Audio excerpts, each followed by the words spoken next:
Shalom Bapak Ibu Saudara-saudaraku yang terkasih dalam Tuhan Yesus Kristus. Selamat malam, salam sejahtera bagi kita semua, dimanapun saudara-saudara berada. Selamat berjumpa kembali di Renungan Kristen pada malam hari ini. Kiranya kekuatan dan sukacita oleh Roh Kudus melimpah dalam hati dan kehidupan saudara semua, dan semoga saudara semua dalam keadaan sehat selalu. Pada malam hari ini, sebelum kita mendengarkan renungan firman Tuhan, mari terlebih dahulu kita berdoa. Allah Bapa kami di dalam kerajaan sorga, Bapa yang kami puji dan kami sembah, di dalam nama Tuhan Yesus Kristus, kami mengucap syukur Tuhan, oleh karena pertolongan-Mu di sepanjang hari. Kami boleh dimampukan Tuhan untuk melewati hari ini, melakukan tugas tanggung jawab kami, mengerjakan segala aktivitas kami dengan pertolongan Tuhan. Saat ini ya Tuhan, kami hendak mendengarkan firman-Mu. Berilah kami pengetahuan dan bimbinglah kami, agar apa yang Engkau firmankan dapat bekerja sesuai kehendak-Mu. Bukalah hati dan pikiran kami ya Tuhan, untuk mendengar dan menerima firman-Mu.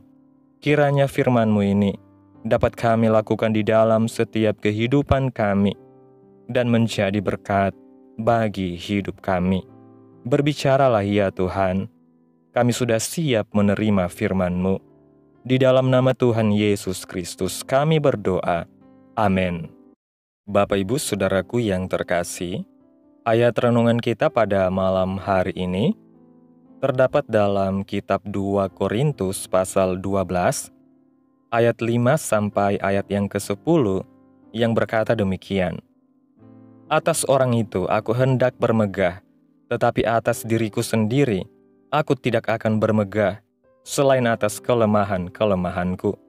Sebab sekiranya aku hendak bermegah juga, aku bukan orang bodoh lagi, karena aku mengatakan kebenaran, tetapi aku menahan diriku, supaya jangan ada orang yang menghitungkan kepadaku lebih daripada yang mereka lihat padaku, atau yang mereka dengar daripadaku, dan supaya aku jangan meninggikan diri, karena penyataan-penyataan yang luar biasa itu. Maka aku diberi suatu duri di dalam dagingku, yaitu seorang utusan iblis, untuk menggocoh aku, supaya aku jangan meninggikan diri. Tentang hal itu, aku sudah 3 kali berseru kepada Tuhan, supaya utusan iblis itu mundur daripadaku. Tetapi jawab Tuhan kepadaku, cukuplah kasih karuniaku bagimu, sebab justru dalam kelemahanlah kuasaku menjadi sempurna. Sebab itu terlebih suka aku bermegah atas kelemahanku, supaya kuasa Kristus turun menaungi aku. Karena itu, aku senang dan rela di dalam kelemahan, di dalam siksaan, di dalam kesukaran, di dalam penganiayaan dan kesesakan, oleh karena Kristus. Sebab jika aku lemah, maka aku kuat. Bapak Ibu Saudaraku yang terkasih, kelemahan diamati dari sisi leksikografis berarti keadaan sifat lemah. Kelemahan boleh jadi menjadi salah satu penanda bahwa seseorang tidak kuat, tidak berdaya, mudah goyah, mudah bimbang, takut atau gamang dalam menghadapi dan menjalani kehidupan. Secara duniawi, kelemahan dapat ditemukan dalam berbagai aspek kehidupan, di antaranya kelemahan dalam bidang ekonomi, sosial, budaya, politik, teknologi, dan sebagainya. Kelemahan juga dapat ditemukan pada pribadi atau kelompok. Seseorang mungkin saja memiliki beberapa kelemahan di samping berbagai kekuatan dan kehebatannya. Seseorang mungkin sangat kuat dalam bidang olahraga, tetapi sangat lemah di bidang kesenian. Seorang pelajar bisa memiliki kemampuan yang dahsyat dalam mata pelajaran matematika, tetapi mungkin sangat lemah dalam bahasa Inggris. Dalam hal pelayanan firman Tuhan, seseorang bisa sangat hebat dalam pelayanan musik, tetapi lemah dalam pengajaran di sekolah minggu. Seseorang boleh jadi sangat baik dalam menyampaikan firman Tuhan, tetapi tidak elok dalam membawakan lagu-lagu pujian. Pada saat itu, Rasul Paulus menulis suratnya kepada jemaat Allah dan orang-orang percaya yang dikuduskan dalam nama Yesus Kristus di Korintus. Dalam penglihatannya, Rasul Paulus melihat seseorang diangkat ke sorga. Dia menyatakan atas orang itu, "Aku hendak bermegah, tetapi atas diriku sendiri, aku tidak akan bermegah." Rasul Paulus mengajari kita bahwa dia tidak bisa bermegah atas dirinya sendiri. Paulus tidak ingin mengagumkan, termasyur, atau memuliakan dirinya sendiri selain atas kelemahan-kelemahannya. Firman Tuhan dalam surat 2 Korintus pasal 12 ayat 6 mengatakan, "Sebab sekiranya aku hendak bermegah juga, aku bukan orang bodoh lagi, karena aku mengatakan kebenaran. Tetapi aku menahan diriku, supaya jangan ada orang yang menghitungkan kepadaku lebih daripada yang mereka lihat padaku, atau yang mereka dengar daripadaku." Rasul Paulus memberi kita pembelajaran, jika hendak memegahkan diri, ia bukanlah orang bodoh, karena ia mengatakan suatu kebenaran dalam nama Tuhan. Meskipun demikian, ia tetap menahan diri, ia tetap rendah hati, supaya orang tidak menilai dirinya berlebihan dari apa yang mereka lihat dan dengar tentang dirinya. Rasul Paulus tidak ingin menyombongkan diri. Ia tidak ingin memegahkan diri karena segala pernyataan yang sangat heran, seperti yang dikatakan dalam ayatnya yang ke-7, "Dan supaya aku jangan meninggikan diri karena pernyataan-pernyataan yang luar biasa itu, maka aku diberi suatu duri di dalam dagingku, yaitu seorang utusan iblis untuk menggocoh aku, supaya aku jangan meninggikan diri." Rasul Paulus memang sudah berdoa, memohon kepada Tuhan agar kuasa setan dan iblis enyah dari dirinya. Bahkan menurut ayat-ayat selanjutnya, ia sudah 3 kali berdoa kepada Tuhan.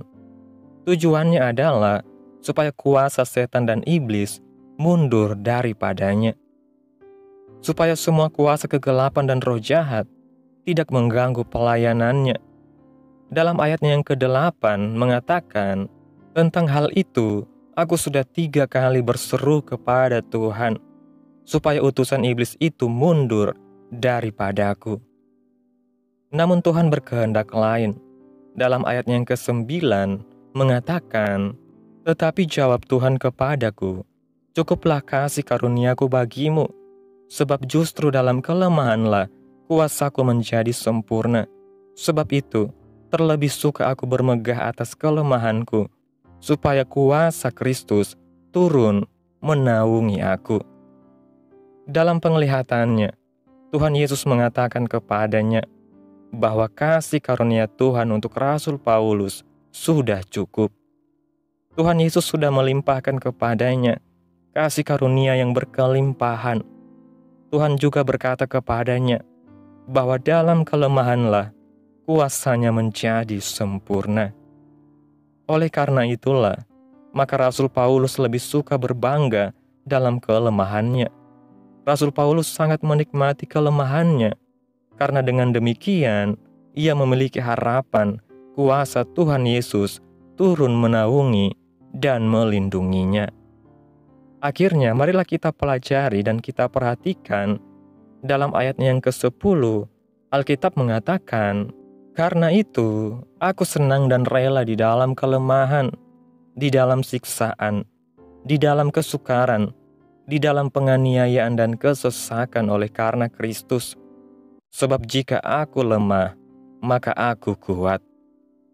Pembelajaran yang dapat kita petik dari pernyataan Rasul Paulus ini adalah bahwa ia senang dan rela mengalami kelemahan, bahwa ia suka dan bersedia dengan ikhlas hati menjalani siksaan dan penderitaan dalam nama Tuhan Yesus, bahwa ia siap mengalami kesukaran dan penganiayaan oleh karena Kristus Yesus, Tuhan kita.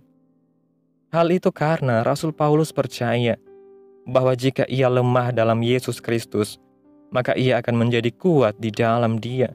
dan oleh Dia kita menjadi kuat.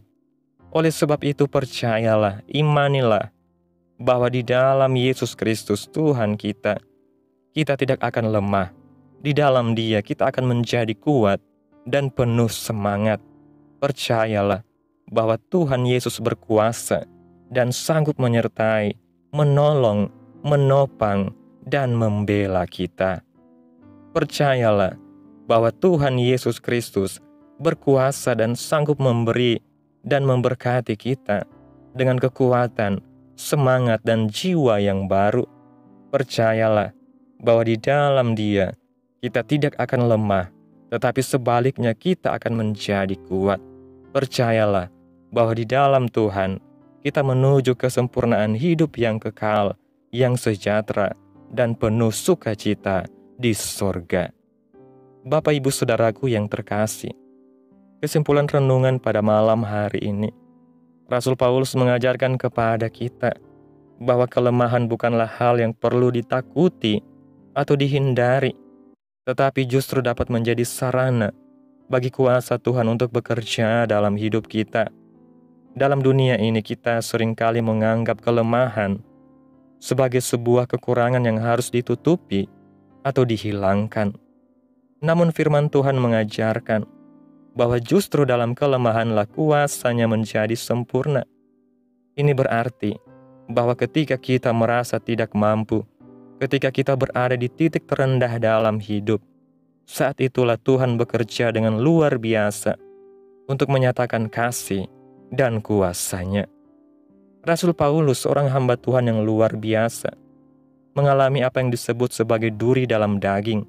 Ia telah berseru kepada Tuhan agar dilepaskan dari kelemahan itu. Tetapi Tuhan menjawab bahwa kasih karunia-Nya cukup baginya. Ini mengajarkan kita bahwa ada hal-hal dalam hidup yang mungkin tidak langsung diangkat atau dihilangkan oleh Tuhan, tetapi melalui hal itu, Dia membentuk kita agar semakin bergantung kepada-Nya. Kesediaan Rasul Paulus untuk bermegah dalam kelemahannya mengajarkan kita sikap kerendahan hati dan kepercayaan penuh kepada Tuhan. Dunia mungkin mengajarkan kita untuk mengandalkan kekuatan sendiri, tetapi iman Kristen mengajarkan bahwa kekuatan sejati berasal dari Tuhan. Ketika kita merasa lemah, putus asa, dan tidak berdaya, kita harus ingat bahwa Tuhan yang kita sembah adalah sumber kekuatan yang sejati. Oleh karena itu, marilah kita belajar menerima kelemahan kita dengan hati yang penuh iman. Jangan melihat kelemahan sebagai hambatan, tetapi sebagai kesempatan bagi Tuhan untuk bekerja dalam hidup kita. Jika kita mau bersandar kepada Tuhan, maka di dalam kelemahan kita akan menemukan kekuatan yang sesungguhnya, kekuatan yang berasal dari Tuhan sendiri. Dengan iman kepada Kristus, kita dapat berkata seperti Paulus, "Sebab jika aku lemah, maka aku kuat." Percayalah bahwa dalam setiap kesulitan, penderitaan, dan pergumulan, Tuhan tidak pernah meninggalkan kita. Dia menyertai, menguatkan, dan menopang kita dengan kasih-Nya yang tidak berkesudahan. Dalam Yesus, kita tidak akan dibiarkan sendirian, tetapi akan selalu diperlengkapi dengan kekuatan baru untuk menghadapi segala sesuatu. Amin. Tuhan Yesus memberkati.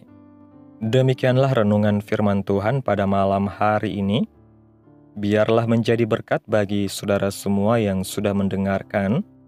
Dan untuk menutup renungan pada malam hari ini, mari kita berdoa.